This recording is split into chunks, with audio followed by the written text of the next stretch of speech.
안녕하세요. 반갑습니다. 에피투자연구소의 이정열 전략팀장입니다. 자, 금일은 12월 18일이고요. 현재 시간은 1시 43분을 지나가고 있습니다. 지금 보실 종목은 YG 엔터테인먼트고요. 코드번호 122870입니다. 자, YG 엔터테인먼트가 어제 좀 급락하는 모습들을 좀 보여줬어요. 타이밍이 참 자리가 괜찮은 자리였는데 좀 이 부분에서 좀 조정을 좀 받았다라는 것이 안타깝긴 합니다. 좀 아까워요. 이 좋은 자리, 이 좋은 기회를 좀 놓쳤다는 것 자체가 좀 실망스럽기도 합니다. 좀 밀집되는 부분에서 골든 크로스가 나와줄 수 있는 그런 구간에서 일단은 차트를 좀 깨지는 모습을 좀 보여줬다라는 것들이 좀 실망감이 들 수도 있죠. 자, 여러 가지 이유들이 있어요. 크게는 좀 두 가지 이유들이 있을 것 같은데, 첫 번째는 빅히트. 우리 빅히트에 따라서 좀 등락이 좀 있었는데 영향을 좀 많이 받았어요.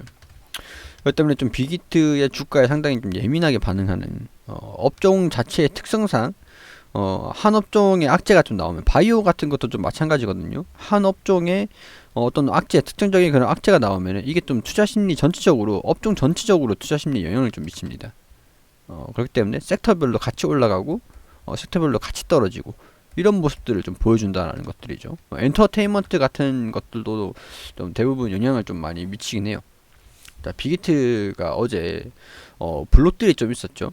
사모펀드에서 이제 전략적 투자자, 사모펀드에서 좀 매각이 있었다. 블록딜. 자, 스틱 인베스트먼트는 빅히트 보유 주식이 지난 여기에서 뭐 40만 주를 감소했다고 공시를 했다. 자, 이런 부분들을 보니까 상장 이후에 잇따라서 지분을 처분해왔다라는 것들. 자, 이런 것들을 좀 보니까 뭐 대량 매물이 좀 나오면서 주가가 조금 조정을 좀 보였다라고 할 수가 있는 겁니다. 자, 밸류에이션 산정 등 고평가 논란이 좀 많았기 때문에 락업이 풀린다면 매도 물량이 나올 가능성이 높다. 경쟁률이 높다 보니까 물량 확보를 위해서 의무 보유 하락 기간을 길게 잡았더라도 락업이 해제된다면, 그러니까 의무 보유 기간이 좀 이제 끝나게 되면은 차익 실현이 계속 나와줄 수 있다라는 부분들이죠.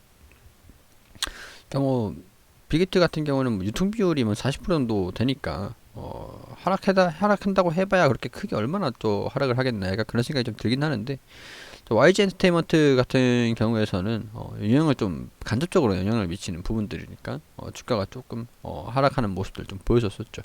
안 그래도 최근에 한학령 빗장을 풀었다라는 그런 부분에서 엔터주들에 대한 기대감들은 계속 반영이 되고 있었습니다. 그래서 좀 자리를 좋게 잡아가고 있었던 그런 부분들이었는데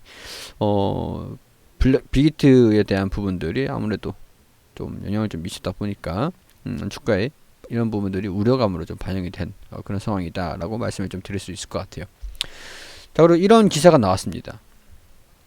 저도 이제 좀 어이가 없는 부분들도 있는데 중국 매체에서 왜 자꾸 괴롭히냐, 이번엔 한국 연예계를 막 때리기를 했다고 하죠. 16일에 나온 기사예요. 주가가 좀 하락한 것들은 17일에 하락을 했습니다.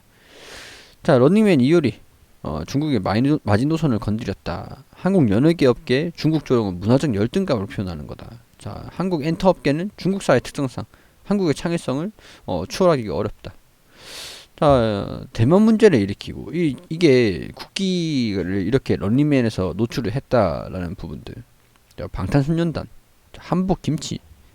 자, 중국 매체들이 한국 때리기가 너무 심한 게 아니냐는 그런 지적이 나오고 있다라고 합니다. 자, 16일 중국 민족주의 청양의 항구시보에서 한국 예능계 왜 자꾸 중국 괴롭히나라는 제목으로 런닝맨 이수근 이렇게 좀 중국의 마지노선을 건드렸다 뭐 이런 맹비난을 했다고 합니다. 런닝맨이 최근 중국 국기인 오성홍기와 대만기를 나란히 배치한 게임지들을 사용해 네티즌은 불만을 샀다. 자, 최근 몇 년간 한국 연예계는 런닝맨처럼 정치 이슈로 중국 마지노선을 계속 건드렸다라는 것들이죠. 자, 이런 기사들이 지금 뭐 옛날부터 계속 있었어요. 있었어요. 주가에 영향을 좀 미쳤다라고 볼 수도 있는 부분이고 아니다라고 할 수도 있는 부분들인데, 일단은 빅히트 같은 경우에서는 이런 내용들이 이전에 좀 영향을 좀 미쳤던 게, 빅히트 같은 경우에서 주가가 조정을 상장한 이후에 중국에서 이런 벤틀리상 수선 소감이 좀 문제가 됐었죠. 자, 뭐 전쟁 관련해서도 뭐 이런 부분에서 얘기를 좀 왔다 갔다 하는 중국에서 빅히트 방탄소년단 때리기가 한 번 있었었죠. 그것 때문에 영향을 좀 실질적으로 미치긴 했었습니다. 근데 YG 같은 경우에서도 이런 부분들에 좀 예민할 수밖에 없죠. 중국 매체에서 계속 이렇게 좀 때리기 하는 부분들이 여기 이런 산업적인 부분들 이제 겨우겨우 한학령이 풀릴 것 같은데 악재가 나온 거라고 해석할 수도 있는 부분들이죠. 옛날에서야 뭐 이게 한한령이 해제가 될 거라는 기대가 없었을 때는 뭐 어쩌라고 약간 그렇게 할 수 있는 부분이었는데 한한령이 좀 빗장이 풀릴까라는 기대감이 반영이 되고 있을 때 이런 소식들이 좀 나온다라는 것들은 투자 심리에 좀 악화가 될 수 있는 요인들이다 라고 좀 볼 수도 있는 부분입니다. 자, YG엔터, 블랙핑크, 팬텀 사업 효과에 매출 성장이 좀 기대가 된다. 자, 블랙핑크의 서구권 인지도 확대에 따라서 글로벌 팬텀이 두터워지면서 음반, MD, 콘텐츠 등의 팬덤 기반 매출도 성장도 본격화하는 구간이다. 단기적으로 뭐 4분기 매출이 지난해 같은 기간보다 30% 증가한 900억 원, 영업이익 67억 원을 기록할 것이라 추정을 했다. 뭐 103억 원 정도도 얘기도 있고 좀 이런 부분들은 추정치기 때문에 좀 왔다 갔다 하긴 합니다. 자, 블랙핑크의 온라인 콘서트가 1월로 지연된 만큼 이런 이슈가 또 있었네요. 블랙핑크의 온라인 콘서트가 1월로 지연이 좀 됐다고 해요. 그래서 4분기에 반영이 되는 그런 매출이 좀 하향을 하다 보니까 주가에 좀 영향을 좀 미친 부분들도 있는 것 같습니다. 자, YG 엔터테인먼트 팬텀 확대로 안정적 실적 성장세가 예상된다. 자, 블랙핑크, 트레저 등 소속 아티스트 글로벌 팬텀 확대로 실적 확대가 확인되고 있는 분석이다. 단기적으로 팬텀 기반 매출로 실적의 성장세가 두드러지는 가운데 빅뱅 컴백을 통한 음원 매출 성장이 기대되는 구간. 중장기적으로 중국을 포함한 글로벌 투어. 자, 중국. 자, 한한령 빗장. 자, 이런 기사들. 좀 예민하다라는 부분들. 자, 이런 부분들로 빅뱅, 블랙핑크 중심의 공연 매출 확대와 신인 그룹인 트레저 기반의 일본 법인 실적 개선 모멘텀들도 보유를 하고 있다. 자, 일단은 자, 온라인 콘서트에 대한 기대감들도 어느 정도 있었거든요. 근데 1월로 좀 지연됐다라고 하는 부분들은 주가가 좀 조정세를 보일 수 있었던 요인이다. 종합적으로 좀 세 가지가 있었습니다. 중국에 대한 그런 기대감들이 좀 악화가 되는 그런 악재가 있었고, 그리고 중국에서 한국 연예계를 좀 타겟으로 좀 불만을 쏟아내는 그런 기사들도 좀 있었고, 뭐 그리고 YG 엔터테인먼트의 블랙핑크의 공연이 1월로 좀 연기가 되는 그런 소식도 있었고, 일단 뭐 실적적인 부분에서도 빅뱅에 대한 부분들 다양한 요인들이 있어요. 빅히트의 뭐 그 사모펀드 매각이 또 있었고 블록들이 또 있었고 뭐 그런 부분들을 보면은 일단 중요한 건 영업이익이 개선이 되느냐 안 되느냐 이런 부분들인 것 같습니다. 2020년과 2021년도 이건 앞으로도 제가 앞에 이런 다양한 요인들은 앞으로도 영향을 계속 미칠 거예요. 특히 중국 부분이. 자, 그런 걸 떠나서 실적 부분만 좀 집중을 해보자. 실적이 좀 잘 나와준다라고 한다면 회복만 된다고 한다면 뭐 주가가 상승할 수 있는 게 그리 어렵다라고 보이진 않습니다. 중요한 것은 실적이다. 그런 부분들. 일단 그런 부분들 지금 좀 약간 며칠 전에 어제 이제 주가가 좀 조정받았다는 부분들 좀 안타깝긴 하지만 모멘텀이 없어진 건 아니라고 봅니다. 조금 악화된 것 중국 부분이 좀 악화가 됐지만 이런 기대감이 지금 한한령에 대해서 뭐 얘기가 나온 것은 없기 때문에 좀 제한적이라고 보고 일단은 뭐 나쁘진 않은 상황이니까 좀 회복하기를 좀 기다려 보자. 주가가 좀 하락하다가 좀 회복하고 이렇게 보일 수도 있으니까 좀 여기 이평선 위로 다시 올라와 주기를 다음 주 한번 좀 기대를 해보자 라는 부분들 참고를 하시면 좋을 것 같습니다.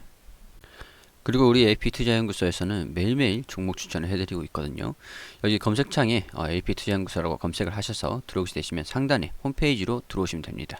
여기 중간에 라이브로 깜빡깜빡 거리시는데 2020년 무료 추천 종목 게시판에 들어오게 되시면 매일매일 이렇게 소장님께서 리딩을 종목 추천을 드리고 관리를 좀 해드리는 그런 게시판이 있거든요. 매일매일 이렇게 확인되시죠. 여기에 2020년 12월 11일 금요일 무료 추천 종목 게시판으로 들어오게 되시면 저희가 장전에는 뉴욕 증시가 어떻게 어떤 움직임 어떤 이슈가 있었는지 그런 부분들 설명을 드리고 9시가 되면은 종목을 추천드립니다. 자, 현재 시간 9시 신테카바이오 현재가 21,000원 기준 매수, 그리고 1차 목표가 21,600원, 손절가 2만원으로 대응하시라고 말씀드리고, 9시 1분 휴캠스 현재가 24,800원 기준 매수, 1차 목표가 25,500원, 손절가 23,500원입니다. 원래 통상적으로 세 종목 정도로 추천드리는데 이날은 두 종목만 추천 나갔습니다. 자, 금일 총 두 종목 추천드렸습니다. 자, 그렇게 말씀을 드리고 신테카바이오 1차 목표가 달성 그래프를 통해서 이렇게 어떤 움직임을 보여줬는지 이렇게 설명을 드렸습니다. 자, 뭐 추천가 대비 몇 프로 상승했다, 수익 축하드린다 말씀드리고, 뭐 휴캠스도 상승하는 모습을 이렇게 보여주면서 수익 실현을 한다, 뭐 이런 식으로 댓글로 이렇게 리딩을 좀 드리고 있습니다. 자, 이렇게 무료 추천 중 오늘은 금요일에는 이 종목 두 종목 추천을 해가지고 두 종목 모두 수익을 냈다. 신테카바이오, 휴캠스 이렇게 우리 리딩을 게시판을 통해서 관리를 받으시면서 무료로 이렇게 매일매일 운영을 해드리고 있는데, 매일매일 좀 수익이 좀 나는 종목들을 소개를 좀 시켜드리기 때문에 도움이 좀 필요하신 분들 같은 경우에 홈페이지에 들어와서 이런 것도 서비스를 해드리고 있으니 확인하시면서 이용을 하시는 것도 좋을 것 같다라는 말씀 드릴 수 있도록 하겠습니다.